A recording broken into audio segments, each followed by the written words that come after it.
రంగల్ భద్రకాళి దేవస్థానానికి ఈ నెల 16న ఆర్యవైశ్యులందరూ బంధుమిత్రులతో రావాల్సిందిగా మాజీ మేయర్ గుండా ప్రకాష్ రావు పిలుపునిచ్చారు. వరంగల్ ఇలవేలుపైన భద్రకాళి అమ్మవారి దేవస్థానంలో శ్రీ భద్రకాళి భద్రేశ్వర కళ్యాణ మహోత్సవాలు అంగరంగ వైభవంగా జరుగుతున్నాయి. ఈ సందర్భంగా ఈ నెల 16వ తేదీన ఆర్యవైశ్యుల ఆధ్వర్యంలో అమ్మవారి ఉత్సవాల్లో ఆర్యవైశ్యులందరూ అధిక సంఖ్యలో పాల్గొనాలని కోరారు.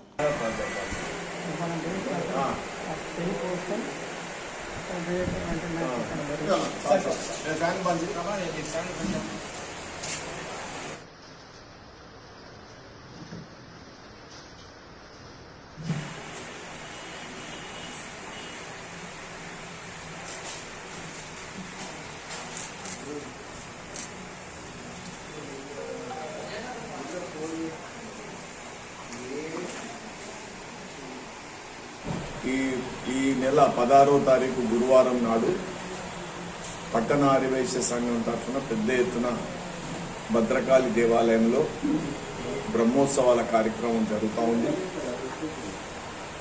ముఖ్యంగా ఆర్యవైశ్య సోదరుల నా యొక్క విజ్ఞప్తి ఏంటంటే పెద్ద ఎత్తున వారు పొద్దున 9:30 గంటలకు దేవాలయంలోకి వచ్చి అమ్మవారికి పట్టు వస్త్రాలు సమర్పించే కార్యక్రమం, కుంకుమార్చన, వివిధ రకాలైనటువంటి అభిషేక కార్యక్రమాలలో వాళ్ళని పాల్గొనాలని కోరుతున్నా. అదేవిధంగా పట్టణ ప్రజలు ఎవరైనా రావచ్చు, ఇతర కులాల వారిని కూడా మేము ఆహ్వానిస్తున్నాం.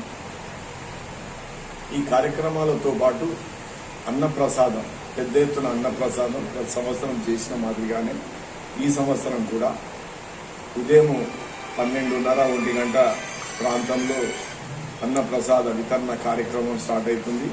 ఈ అన్నప్రసాద వితరణ కార్యక్రమానికి కన్వీనర్గా అయితా గోపి గారు వ్యవహరిస్తూ ఉన్నారు. చక్కగా నిర్వహిస్తూ ఉన్నారు. గతంలో కూడా నిర్వహించింది.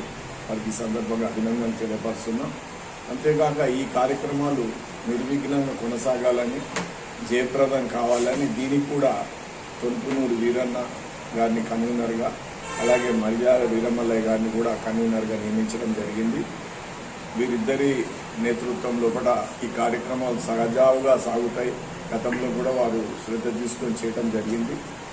మేము ముఖ్యంగా కోరేది ఏంటంటే 16వ తారీఖు గురువారం నాడు భద్రకాళి దేవాలయంలో తప్పనిసరిగా అందరూ ఇచ్చేసి అమ్మవారి కృపా కటాక్షల పాత్రులు కావాలని మేము కోరుతున్నాం.